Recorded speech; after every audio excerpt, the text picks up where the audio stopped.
बिस्मिल्लाहिर्रहमानिर्रहीम अस्सलाम वालेकुम। इंशाल्लाह मेरे सब बहन भाई ठीक ठाक होंगे। अल्लाह ताला आप सबको हमेशा खुश रखे, आबाद रखे, हंसता मुस्कुराता रखे। आज मैंने बनाया है फ़्रेश जूस फ़ालसा और शक्कर से। बहुत ही ज़्यादा जायकेदार है, बहुत टेस्टी है और इसका जो टेस्ट है, जितना ज़्यादा इसका टेस्ट अच्छा है उतना ही ज़्यादा ये हमारे लिए मुफीद है, हमारे दिमाग के लिए, हमारे मैदे के लिए।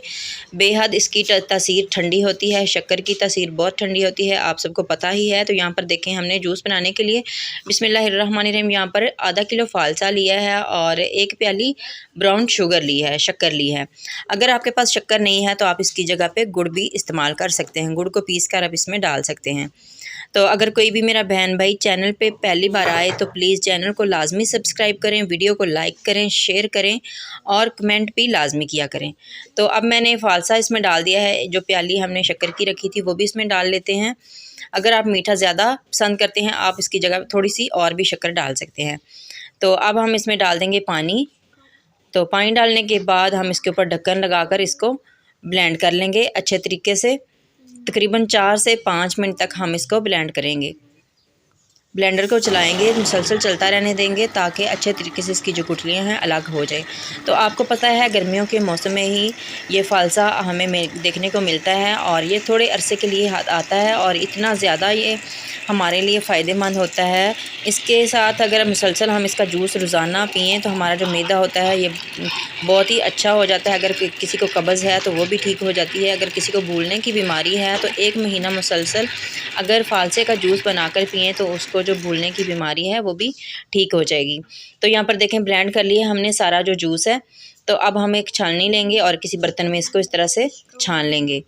तो ये थोड़ा गाढ़ा होता है इसलिए इसको आराम आराम से ही छाना जाएगा। अगर आपके पास मलमल का कपड़ा है तो आप उसमें भी इसको छान सकते हैं। तो अब हम एक चम्मच लेंगे, उसकी मदद से इस तरह से हम थोड़ा थोड़ा इसको इस तरह से हिलाएंगे ताकि ये आसानी से हम इसको छान सकें। तो इसी तरीके से हम सारा जो जूस है वो छान लेंगे। तो यहाँ पर देखें, सारा जूस मैंने छान लिया है। इसमें मैंने थोड़ा सा पानी और शामिल किया है क्योंकि ये मीठा इसमें ज़्यादा लग रहा था। तो अब मैंने एक बोतल ली है। अगर आपको जितना आपने पीना है उतना आप जूस रख लें, बाकी का जो है वो आप किसी बोतल में किसी जग में डालकर फ्रिज में रख सकते हैं। 2 से 3 दिन तक इसका जो जायका है बिल्कुल ठीक रहता है।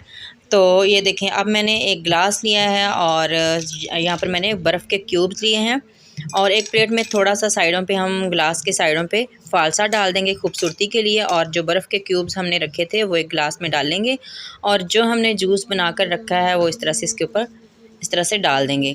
तो यकीन करें, ये जितना ज़्यादा ये हमें बनाने में आसान है उतना ही ज़्यादा ये टेस्टी है। बहुत ही मज़ेदार है, इसकी तासीर बहुत ठंडी होती है। आपको पता होगा कि शक्कर और गुड़ की तासीर ठंडी होती है, तो इसलिए ये लाजमी हमें एंजॉय करना चाहिए। आजकल जैसा कि पता है कितनी ज़्यादा गर्मी है, लू है, तो इसकी वजह से आपको गर्मी में बहुत ही ज़्यादा ये फ़ायदा देगा। तो इंशाल्लाह आपको आज की छोटी सी रेसिपी बहुत ही ज़्यादा पसंद आई होगी।